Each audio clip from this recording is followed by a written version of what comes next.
bless the taxpayers of this country. We're in bad enough shape as it is, but without them, where would we be?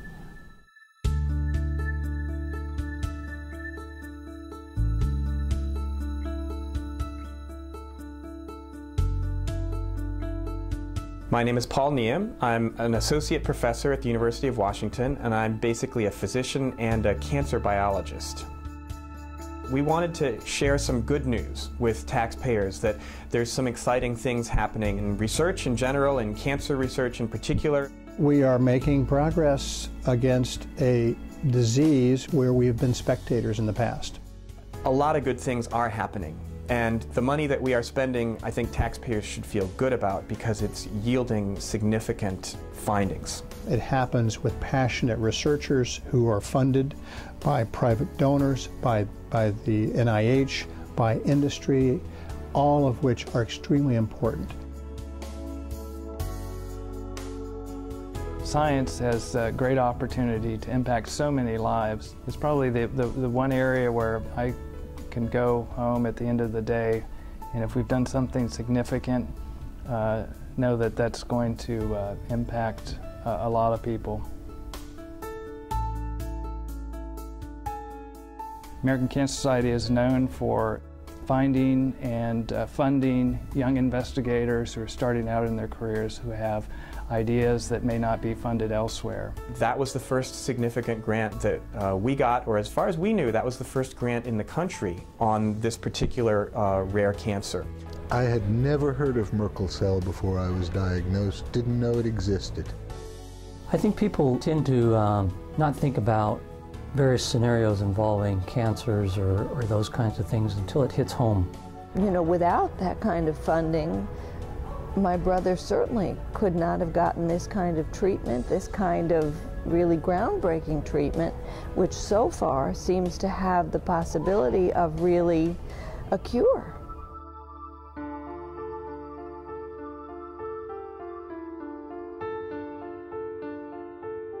And the statistics are pretty scary of that.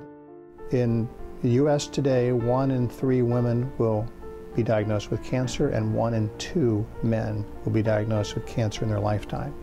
So everyone has either been touched personally or by a family member pretty much across the U.S.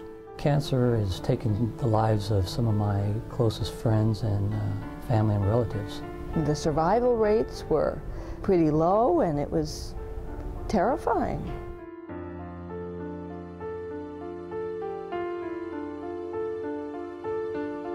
You did not choose this. This was not in your life plan.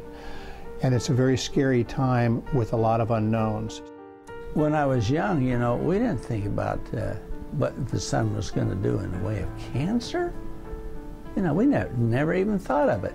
He'd lay out in the sun for hours. Well, I'm kind of paying the price now, you can see.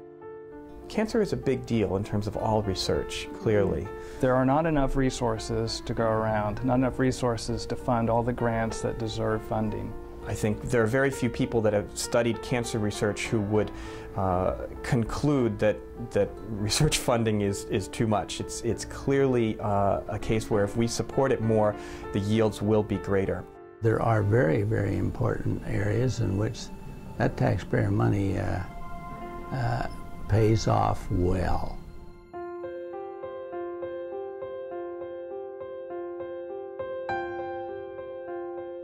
The difference it will make in me is it may very well save my life. But I'm 80 years old and I've enjoyed a good life, and these possibilities are my possibility for continuing to live, and I'd like very much to do that.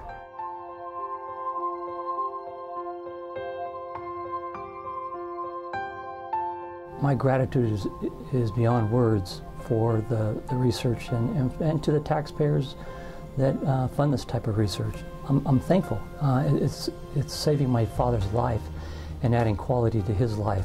Without people supporting this kind of research, there wouldn't be the possibility for having this kind of innovative treatment. We know now that changes that we've already put into place are saving 350 more lives every day. And so the taxpayers are supporting all of those, and I thank them from the bottom of my heart. All the doctors and the nurses, they've been wonderful. They've given me encouragement, and when you're in my position, that's worth everything. So I want to say thank you. Each of us has something we can contribute to this. It may be small. It may be going to comfort a friend or a relative going through this. It may be attending conferences and educating ourselves about what's out there. And it may be that just exposing yourself to a passion that just connects with you as an individual. But if each of us finds our passion to do our part, it becomes synergistic and exponential in what we can accomplish.